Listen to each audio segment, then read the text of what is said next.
ನಮಸ್ಕಾರ ಸ್ನೇಹಿತರೆ. ಕೆಲ ತಿಂಗಳ ಹಿಂದೆ ಬಾಂಗ್ಲಾದೇಶದಲ್ಲಿ ನಡೆದಂತ ವಿದ್ಯಮಾನಗಳು ನಿಮ್ಗೆಲ್ಲ ತುಂಬಾ ಚೆನ್ನಾಗಿ ಗೊತ್ತಿದೆ. ಅಲ್ಲಿ ಯೂನಸ್ ಅನ್ನೋ ಒಂದು ಪ್ರಭೃತಿ ಬಂದು ಕೂತ್ಕೊಂಡ, ಆತನನ್ನ ಅಮೆರಿಕ ಪ್ರತಿಷ್ಠಾಪನೆ ಮಾಡ್ತು. ಅದಕ್ಕಿಂತ ಮೊದಲು ಅಲ್ಲಿ ಬಹಳಷ್ಟು ಗಲಭೆಗಳು ಕೂಡ ನಡೀತು. ಅಂದ್ರೆ ಅಲ್ಲಿ ಸರ್ಕಾರದ ವಿರುದ್ಧವಾಗಿ ಒಂದು ವಿದ್ಯಾರ್ಥಿಗಳ ಹೋರಾಟ ಅನ್ನೋ ಒಂದು ಕಟ್ಟಿನ ಒಂದು ಹೋರಾಟ ಕೂಡ ನಡೀತು. ಅಂದ್ರೆ ಅದು ವಿದ್ಯಾರ್ಥಿಗಳ ಹೋರಾಟ ಹೆಸರಿಗೆ ಮಾತ್ರ, ಆದ್ರೆ ಅದ್ರ ಹಿಂದಿದ್ದಂತ ಶಕ್ತಿಗಳು ಬೇರೆನೇ ಇತ್ತು. ಅವರೆಲ್ಲರ ಗೋಲ್ ಏನಾಗಿತ್ತು ಅಂತ ಹೇಳಿದ್ರೆ ಅಲ್ಲಿ ಶೇಖ್ ಹಸೀನಾ ಅವರ ಗವರ್ಮೆಂಟ್ ನ ಕಿತ್ತೊಗೆಯೋದಾಗಿತ್ತೆ ಹೊರತು ಬೇರೆ ಇನ್ನೇನು ಇಲ್ಲ. ಅದಕ್ಕೆ ಬದಲಾಗಿ ಒಂದು ಮೂಲಭೂತವಾದಿ ಸರ್ಕಾರವನ್ನು ತಂದು ಕೂರಿಸೋದು ಅವರ ಮೈನ್ ಎಜೆಂಡಾ ಆಗಿತ್ತು. ಆ ಸಂದರ್ಭದಲ್ಲಿ ನಡೆದಂತ ಗಲಭೆಯಲ್ಲಿ ಮುಖ್ಯವಾಗಿ ಟಾರ್ಗೆಟ್ ಆಗಿದ್ದು ಹಿಂದೂಗಳು. ಅಲ್ಲಿರುವಂತಹ ಹಿಂದೂಗಳ ಮನೆ ಮೇಲೆ ನಿರಂತರವಾದಂತಹ ದಾಳಿಗಳು ನಡೀತು. ಅದೇ ರೀತಿಯಲ್ಲಿ ಹಲವಾರು ಜನರ ಹತ್ಯೆ ಕೂಡ ನಡೀತು. ಹಾಗಾಗಿ ಬಹಳಷ್ಟು ಹಿಂದೂಗಳು ಆ ದೇಶವನ್ನ ಬಿಟ್ಟು ಭಾರತದತ್ತ ಬರ್ಲಿಕ್ಕೆ ಹೊರಟರು. ಆದ್ರೆ ಭಾರತ ದೇಶ ಅವ್ರನ್ನ ಯಾರನ್ನು ಒಳಗಡೆ ಸೇರಿಸ್ಕೊಂಡಿಲ್ಲ. ಅದಕ್ಕೆ ಬದಲಾಗಿ ಅವರಿಗೆ ಬುದ್ಧಿವಾದವನ್ನ ಹೇಳ್ತು, ನೀವೀಗ ಇರೋದು ನಿಮ್ಮ ದೇಶ, ನಿಮ್ಮ ದೇಶದಲ್ಲಿ ನೀವು ಹೋರಾಟ ಮಾಡಿ ನಿಮ್ಮ ಹಕ್ಕನ್ನು ಉಳಿಸ್ಕೊಳ್ಳಿ, ನಿಮ್ಗಲ್ಲಿ ಜೀವಿಸುವ ಹಕ್ಕಿದೆ. ಹಾಗಾಗಿ ಆ ಹಕ್ಕನ್ನು ಉಳಿಸ್ಕೊಳ್ಬೇಕು ಅಂದ್ರೆ ನೀವು ಅಲ್ಲೇ ಉಳ್ಕೊಳ್ಬೇಕು, ಅಲ್ಲಿರುವಂತಹ ಸರ್ಕಾರದ ಜೊತೆಗೆ ನೀವು ಅದ್ರ ಬಗ್ಗೆ ಮಾತಾಡಬೇಕು. ಈ ರೀತಿಯಾಗಿ ಭಾರತ ಅಡ್ವೈಸ್ ಮಾಡ್ತು. ಅಂದ್ರೆ ಅವ್ರನ್ನ ಯಾರನ್ನು ಕೂಡ ನಾವು ಭಾರತ ದೇಶದೊಳಗಡೆ ಬಿಟ್ಕೊಳ್ಳಿಲ್ಲ. ಆ ಸಂದರ್ಭದಲ್ಲಿ ಮಮತಾ ಬ್ಯಾನರ್ಜಿ ಅವರು ದೊಡ್ಡ ದೊಡ್ಡ ಸ್ಟೇಟ್ಮೆಂಟ್ ಗಳನ್ನ ಕೊಡ್ತಾ ಇದ್ರು. ಬಾಂಗ್ಲಾದೇಶದಲ್ಲಿರುವಂತಹ ಹಿಂದೂಗಳ ರಕ್ಷಣೆಗೆ ಸರ್ಕಾರ ಮುಂದಾಗಬೇಕು, ಹಾಗೆ ಹೀಗೆ ಅಂತೇಳಿ ಏನೇನೋ ಹೇಳಿಕೆಗಳನ್ನ ಕೊಡ್ತಾ ಇದ್ರು. ಯಾಕಂದ್ರೆ ಅದು ನಮ್ಮ ದೇಶ ಅಲ್ಲ, ಬೇರೆ ದೇಶದಲ್ಲಿ ನಡೀತಾ ಇರುವಂತಹದ್ದಲ್ಲ. ಹಾಗಾಗಿ ಈ ರೀತಿಯಾದಂತಹ ಹೇಳಿಕೆಯನ್ನ ಕೊಡ್ತಾ ಇದ್ರು. ಅದೇ ರೀತಿಯಲ್ಲಿ ನಮ್ಮ ದೇಶದಲ್ಲಿರುವಂತಹ ಹಲವಾರು ಸಂಘಟನೆಗಳಿರ್ಬೋದು ಅಥವಾ ದೊಡ್ಡ ದೊಡ್ಡ ವ್ಯಕ್ತಿಗಳು ಕೂಡ ಎಲ್ಲರೂ ದೊಡ್ಡ ದೊಡ್ಡ ಸ್ಟೇಟ್ಮೆಂಟ್ ಗಳನ್ನ ಕೊಡ್ತಾ ಇದ್ರು. ಬಾಂಗ್ಲಾದೇಶದ ಮೇಲೆ ಯುದ್ಧ ಮಾಡಿ ಅದ್ರ ಅಡ್ಡಿಲ್ಲ, ಹಿಂದೂಗಳಿಗೆ ಒಂದು ಅಲ್ಲಿ ಬೇರೆದ್ದೇ ಆದಂತಹ ಒಂದು ದೇಶವನ್ನ ಸೃಷ್ಟಿ ಮಾಡಿ ಕೊಡ್ಬೇಕು ಭಾರತ. ಯಾಕಂದ್ರೆ ಭಾರತ ಅಷ್ಟೊಂದು ಸ್ಟ್ರಾಂಗ್ ಆಗಿದೆ, ಭಾರತಕ್ಕೆ ಆ ಪವರ್ ಇದೆ, ಖಂಡಿತವಾಗಿ ಭಾರತ ಇದನ್ನ ಮಾಡಬೇಕು ಅಂತ ಹೇಳಿ ಹಲವಾರು ಜನ ಹಲವಾರು ರೀತಿಯಲ್ಲಿ ಮಾತಾಡಿದ್ರು. ಆದ್ರೆ ಅದ್ಯಾವುದು ನಡೆಯೋದಿಲ್ಲ ಅನ್ನೋದು ಅವ್ರಿಗೆ ಕೂಡ ಗೊತ್ತಿತ್ತು. ಈಗ ಪಶ್ಚಿಮ ಬಂಗಾಳದಲ್ಲಿ ಬಾಂಗ್ಲಾದೇಶದಲ್ಲಿ ಏನ್ ನಡೀತೋ ಅದೇ ಪರಿಸ್ಥಿತಿ ಈಗ ಇದೆ. ಅಲ್ಲಿರುವಂತಹ ಹಿಂದೂಗಳ ಮೇಲೆ ನಿರಂತರವಾಗಿ ದಾಳಿಗಳು ನಡೀತಾ ಇದೆ. ಈಗಾಗಲೇ 400-500 ಹಿಂದೂ ಕುಟುಂಬಗಳು ಮುರ್ಷಿದಾಬಾದ್ನಿಂದ ಬೇರೆ ಊರುಗಳಿಗೆ ಓಡಿ ಹೋಗ್ಬಿಟ್ಟಿದ್ದಾರೆ. ಅಂದ್ರೆ ತಮ್ಮ ಜೀವವನ್ನ ಕೈಯಲ್ಲಿ ಹಿಡ್ಕೊಂಡು ಒಂದು ನದಿಯನ್ನ ದಾಟಿ ಇನ್ನೊಂದು ಊರಿಗೆ ಹೋಗ್ಬಿಟ್ಟಿದ್ದಾರೆ. ಆದ್ರೆ ಈ ಸಂದರ್ಭದಲ್ಲಿ ಮಮತಾ ಬ್ಯಾನರ್ಜಿ ಅವರು ಏನನ್ನೂ ಹೇಳ್ತಾ ಇಲ್ಲ. ಅಂದ್ರೆ ಹಿಂದೂಗಳ ರಕ್ಷಣೆಯನ್ನ ನಾನು ಮಾಡ್ತೇನೆ ಅಂತೇಳಿ ಒಂದೇ ಒಂದು ಮಾತನ್ನ ಕೂಡ ಇಲ್ಲಿವರೆಗೆ ಹೇಳಿಲ್ಲ. ಅದೇ ರೀತಿಯಲ್ಲಿ ಈ ಘಟಾನುಘಟಿಗಳು ಈ ಹಿಂದೆ ಎಲ್ಲ ಮಾತಾಡ್ತಾ ಇದ್ರಲ್ಲ, ಅವ್ರು ಯಾರು ಕೂಡ ಈಗ ತುಟಿ ಪಿಟ್ಟಕ್ಕಂತ ಇಲ್ಲ, ಎಲ್ಲರೂ ಸೈಲೆಂಟ್ ಆಗಿ ಕೂತ್ಕೊಂಡ್ ಬಿಟ್ಟಿದ್ದಾರೆ. ಇದು ಒಂದ್ ರೀತಿಯಾಗಿ ಆಶ್ಚರ್ಯವನ್ನು ತರಿಸ್ತಾ ಇದೆ. ಈಗಾಗಲೇ ನಿಮ್ಗೆ ಗೊತ್ತಿದೆ, ಪಶ್ಚಿಮ ಬಂಗಾಳದಲ್ಲಿ ಕಾನೂನು ವ್ಯವಸ್ಥೆ ಅನ್ನೋದು ಇಲ್ವೇ ಇಲ್ಲ ಅಂತೇಳಿ ಹೇಳ್ಬೋದು. ಅಲ್ಲಿ ಪೊಲೀಸರು ಒಂದ್ ರೀತಿ ಮೂಕ ಪ್ರೇಕ್ಷಕರಾಗ್ಬಿಟ್ಟಿದ್ದಾರೆ. ಅವ್ರಿಗೆ ಯಾವುದೇ ರೀತಿಯಾದಂತಹ ಪವರ್ ಇಲ್ಲ. ಎಲ್ಲದಕ್ಕೆಲ್ಲ ಮುಖ್ಯವಾಗಿ ಅವರು ಕೂಡ ಅಷ್ಟೇ ಏನನ್ನು ಮಾಡುವಂತ ಪರಿಸ್ಥಿತಿಯಲ್ಲಿ ಇಲ್ಲ. ಯಾಕಂದ್ರೆ ಇವರಿಗೆ ಬಾಸ್ ಯಾರು? ಇದೇ ಮಮತಾ ಬ್ಯಾನರ್ಜಿ. ಯಾಕಂದ್ರೆ ಮಮತಾ ಬ್ಯಾನರ್ಜಿ ಅಲ್ಲಿಯ ಹೋಮ್ ಮಿನಿಸ್ಟರ್. ಆದ್ರೆ ಈ ಹೋಮ್ ಮಿನಿಸ್ಟರ್ ಅನ್ಸ್ಕೊಂಡಿರುವ ಮಮತಾ ಬ್ಯಾನರ್ಜಿ ಅವರು ಪೊಲೀಸರ ಕೈನ ಕಟ್ ಹಾಕ್ಬಿಟ್ಟಿದ್ದಾರೆ. ಒಂದ್ ರೀತಿಯಲ್ಲಿ ಹೇಳ್ಬೇಕು ಅಂದ್ರೆ ಪೊಲೀಸ್ ಡಿಪಾರ್ಟ್ಮೆಂಟ್ ಇರೋದೇ ವೇಸ್ಟ್ ಅನ್ನುವ ಮಟ್ಟಕ್ಕೆ ಈಗ ತಲುಪಿ ಬಿಟ್ಟಿದೆ. ಪ್ರತಿಯೊಬ್ರು ಕೂಡ ಪೊಲೀಸ್ ಡಿಪಾರ್ಟ್ಮೆಂಟ್ ನವ್ರನ್ನ ಬೈತಾ ಇದ್ದಾರೆ.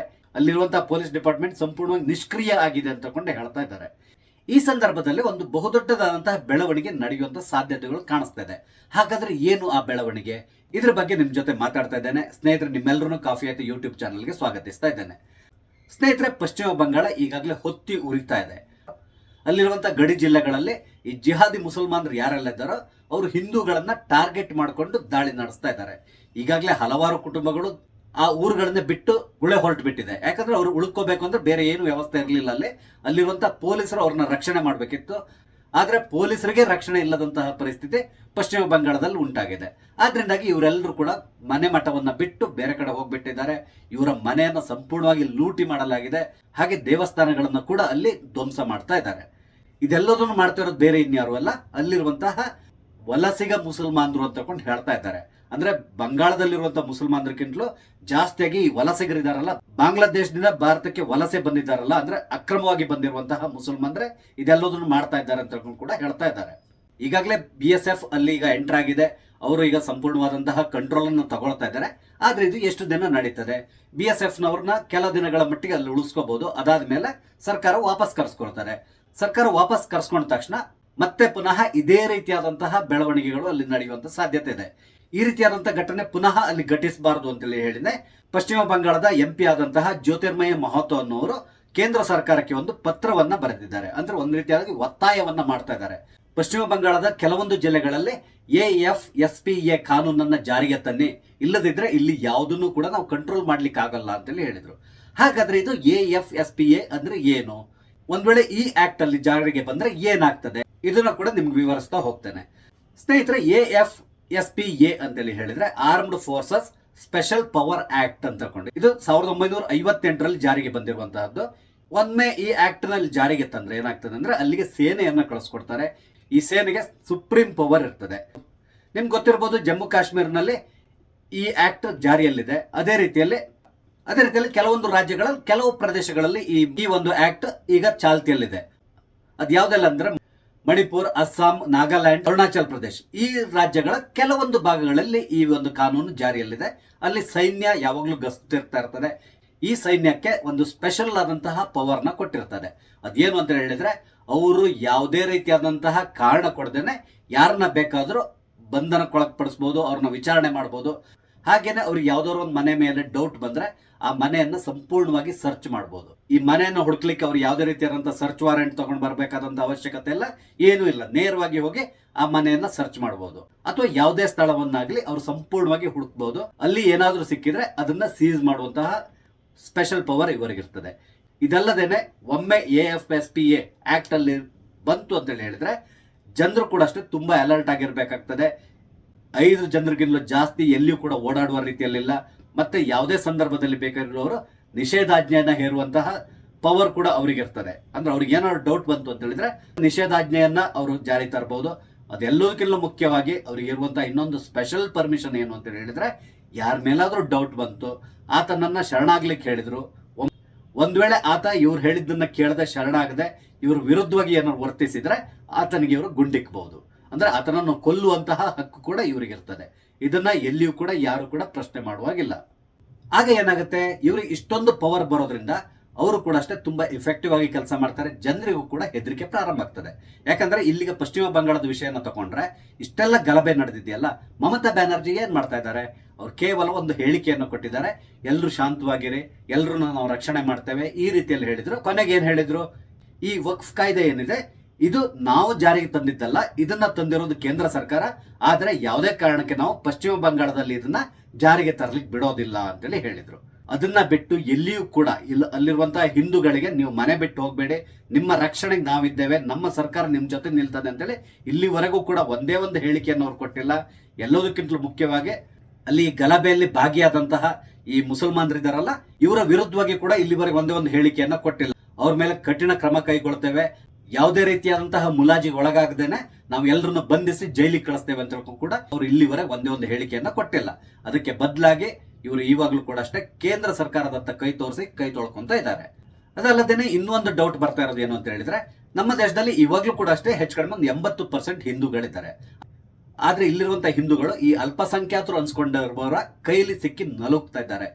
ಇದು ಒಂದ್ ರೀತಿ ವಿಪರ್ಯಾಸ ಅನಿಸ್ತಾ ಇದೆ. ಯಾವುದೇ ದೇಶದಲ್ಲಿ ಕೂಡ ಈ ರೀತಿಯಾದಂತಹ ವ್ಯವಸ್ಥೆ ಇಲ್ವೇ ಇಲ್ಲ ಅಂತ ಹೇಳ್ಬೋದು. ಆದ್ರೆ ನಮ್ಮ ದೇಶದಲ್ಲಿದೆ. ಇದಕ್ಕೆ ಮುಖ್ಯ ಕಾರಣ ಏನು ಅಂತ ಹೇಳಿದ್ರೆ ವೋಟ್ ಬ್ಯಾಂಕ್ ಪೊಲಿಟಿಕ್ಸ್.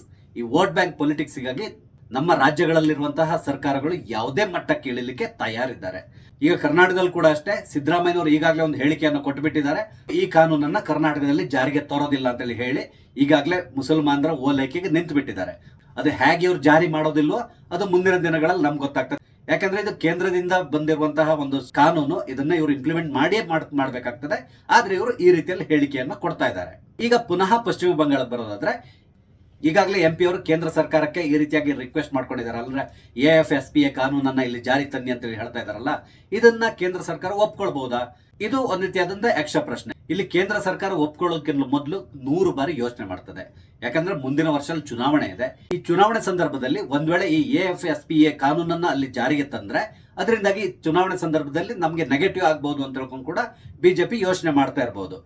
ಆದ್ರೆ ಒಂದು ಮಾತು, ಯಾವುದೇ ಕಾರಣಕ್ಕೆ ಇವರು ಚುನಾವಣೆಯನ್ನೇ ದೃಷ್ಟಿಯಲ್ಲಿ ಇಟ್ಕೊಂಡು ಆ ರಾಜ್ಯದಲ್ಲಿರುವಂತಹ ಹಿಂದೂಗಳನ್ನ ಒಕ್ಕಲೆಬ್ಬಿಸ್ತಾ ಇರುವಂತಹ ಈ ಜಿಹಾದಿಗಳನ್ನ ಹಾಗೆ ಬಿಟ್ಟಿದೆಯಲ್ಲ, ಮುಂದಿನ ದಿನಗಳಲ್ಲಿ BJPಗೆ ಮತ ಚಲಾಯಿಸಲಿಕ್ಕೆ ಒಬ್ಬನೇ ಒಬ್ಬ ಹಿಂದೂ ಕೂಡ ಅಲ್ಲಿ ಇರೋಲ್ಲ ಅನ್ಸ್ತದೆ. ಆದ್ರಿಂದ ತಕ್ಷಣ ಕೇಂದ್ರ ಸರ್ಕಾರ ಎಚ್ಚೆತ್ತುಕೊಂಡು ಇಲ್ಲಿ ಕಾನೂನು ವ್ಯವಸ್ಥೆ ಸಂಪೂರ್ಣವಾಗಿ ಹಾಳಾಗಿ ಹೋಗಿರುವಂತಹ ಪಶ್ಚಿಮ ಬಂಗಾಳದಲ್ಲಿ AFSPA ಕಾನೂನನ್ನ ಜಾರಿಗೆ ತಂದು ಅಲ್ಲಿಗೆ ಸೈನ್ಯವನ್ನ ಕಳಿಸ್ಕೊಟ್ರೆ ಖಂಡಿತವಾಗಿಯೂ ಅಲ್ಲಿ ಶಾಂತಿ ನೆಲೆಸಬಹುದು. ಎಲ್ಲದಕ್ಕಿಂತಲೂ ಮುಖ್ಯವಾಗಿ ಮಮತಾ ಬ್ಯಾನರ್ಜಿ ಅವರ ಆಟೋಟೋಪಕ್ಕೆ ಒಂದು ಸಣ್ಣ ಕೊಮ ಬೀಳುವಂತ ಸಾಧ್ಯತೆ ಇರ್ತದೆ. ಮಮತಾ ಬ್ಯಾನರ್ಜಿ ಅವರು ಖಂಡಿತವಾಗಿಯೂ ಇಡೀ ರಸ್ತೆ ತುಂಬಾ ಬಟ್ಟೆ ಹೊರ್ಕೊಂಡು ಕುಣಿದಾಡ್ತಾರೆ, ಹಾರಾಡ್ತಾರೆ, ಚೀರಾಡ್ತಾರೆ, ಹುಚ್ಚರ ತರ ಆಕ್ಟ್ ಮಾಡ್ತಾರೆ. ಪಶ್ಚಿಮ ಬಂಗಾಳದಲ್ಲಿ ಕೇಂದ್ರ ಸರ್ಕಾರ ಈ ರೀತಿ ಮಾಡ್ತಾ ಇದೆ, ಇದರಿಂದಾಗಿ ಹಿಂದಿ ವಾಲಾಗಳು ಬಂದು ಇಲ್ಲಿ ಆಡಳಿತ ನಡೆಸಲಿಕ್ಕೆ ಪ್ರಯತ್ನಿಸ್ತಾ ಇದ್ದಾರೆ ಅಂತ ಹೇಳ್ಕೊಂಡು ಖಂಡಿತವಾಗಿ ಗಲಭೆ ಮಾಡ್ಲಿಕ್ಕೆ ಶುರು ಮಾಡ್ತಾರೆ. ಆ ಮುಖಾಂತರ ಪುನಃ ಉಳಿದಂತಹ ಮುಸಲ್ಮಾನರನ್ನ ಇವ್ರು ಎತ್ತಿ ಕಟ್ಟಲಿಕ್ಕೆ ಕೂಡ ಪ್ರಯತ್ನಿಸ್ತಾರೆ. ಆದ್ರೆ ಇದು ಯಾವುದನ್ನು ಯೋಚನೆ ಮಾಡದೇನೆ ಕೇಂದ್ರ ಸರ್ಕಾರ ಒಂದು ದೃಢ ನಿರ್ಧಾರವನ್ನು ತಗೊಂಡು ಇಲ್ಲಿ ಈ ಕಾನೂನನ್ನ ಜಾರಿಗೆ ತರಬೇಕು. ಇಲ್ಲದಿದ್ರೆ ಮುಂದಿನ ದಿನಗಳಲ್ಲಿ ಹಿಂದೂಗಳೆಲ್ಲ ತಿಳ್ಕೊಂಡಿದ್ರಲ್ಲ, ನಮ್ಮ ರಕ್ಷಣೆಗೆ ಸದ್ಯಕ್ಕೆ ನಮ್ಮ ದೇಶದಲ್ಲಿರುವಂತಹ ಒಂದೇ ಒಂದು ರಾಜಕೀಯ ಪಕ್ಷ ಬಿಜೆಪಿ ಅಂತಲೇ ತಿಳ್ಕೊಂಡಿದ್ದಾರೆ. ಆ ಬಿಜೆಪಿಯಿಂದ ಕೂಡ ಇವರು ದೂರ ಸರಿಯುವಂತಹ ಸಾಧ್ಯತೆ ಇರ್ತದೆ. ಆದ್ರೆ ಅವರು ಎಲ್ಲಿಗೆ ಹೋಗ್ತಾರೆ, ಇದು ಬಹುದೊಡ್ಡದಾದಂತ ಪ್ರಶ್ನೆಯಾಗಿ ಕಾಡ್ತಾ ಇದೆ. ಆ ಮಟ್ಟಕ್ಕೆ ಕೂಡ ಹೋಗುವ ಸಾಧ್ಯತೆಗಳಿದೆ. ಯಾಕಂತ ಹೇಳಿದ್ರೆ ಕೆಲವೊಂದು ಸರ್ಕಾರಗಳು ಇದಕ್ಕೆ ಕೂಡ ತಯಾರಿಯನ್ನ ನಡೆಸ್ತಾ ಇದೆ. ಅಂದ್ರೆ ಅಲ್ಲಿರುವಂತಹ ಗಲಭೆಕೋರರಿಗೆ ಇವರು ಸಪೋರ್ಟ್ ಆಗಿ ನಿಲ್ತಾ ಇದ್ದಾರೆ. ಆದ್ರಿಂದಾಗಿ ಮುಂದಿನ ದಿನಗಳಲ್ಲಿ ಏನ್ ಬೇಕಾದ್ರೂ ಘಟಿಸುವಂತ ಸಾಧ್ಯತೆಗಳು ಕೂಡ ಇದೆ. ತಕ್ಷಣ ಕೇಂದ್ರ ಸರ್ಕಾರ ಈ ವಿಷಯದಲ್ಲಿ ದೃಢ ನಿರ್ಧಾರ ತಗೊಂಡ್ರೆ ಖಂಡಿತವಾಗಿ ಅಲ್ಲಿರುವಂತಹ ಹಿಂದೂಗಳು ಸೇಫ್ ಆಗಿರ್ತಾರೆ. ಇಲ್ಲ ಅಂದ್ರೆ ಹಿಂದೂಗಳ ಮಾರಣ ಹೋಮ ಮುಂದಿನ ದಿನಗಳಲ್ಲಿ ನಡೀತದೆ. ಅದಕ್ಕೆ ನರೇಂದ್ರ ಮೋದಿ ಮತ್ತೆ ಅಮಿತ್ ಶಾ ಹೊಣೆ ಆಗ್ತಾರೆ, ಇದಂತೂ ಖಂಡಿತ. ಸ್ನೇಹಿತರೆ, ನಾನು ನಿಮ್ ಜೊತೆ ಹಂಚ್ಕೊಂಡಂತ ವಿಷಯ ಸರಿ ಇದೆ ಅನ್ಸಿದ್ರೆ ದಯವಿಟ್ಟು ಲೈಕ್ ಮಾಡಿ, ಅದೇ ರೀತಿಯಲ್ಲಿ ಬೇರೆಯವ್ರಿಗೆ ಇದನ್ನ ಶೇರ್ ಮಾಡಿ, ಹಾಗೆ ನಿಮ್ಮ ಅಭಿಪ್ರಾಯವನ್ನ ಕಮೆಂಟ್ ಮುಖಾಂತರ ತಿಳಿಸಿ. ಅದ್ರ ಜೊತೆಯಲ್ಲಿ ದಯವಿಟ್ಟು ನನ್ನ ಚಾನಲ್ ಸಬ್ಸ್ಕ್ರೈಬ್ ಮಾಡಿ ನಂಗೆ ಸಪೋರ್ಟ್ ಮಾಡಿ. ನಮಸ್ತೆ, ಜೈ ಹಿಂದ್.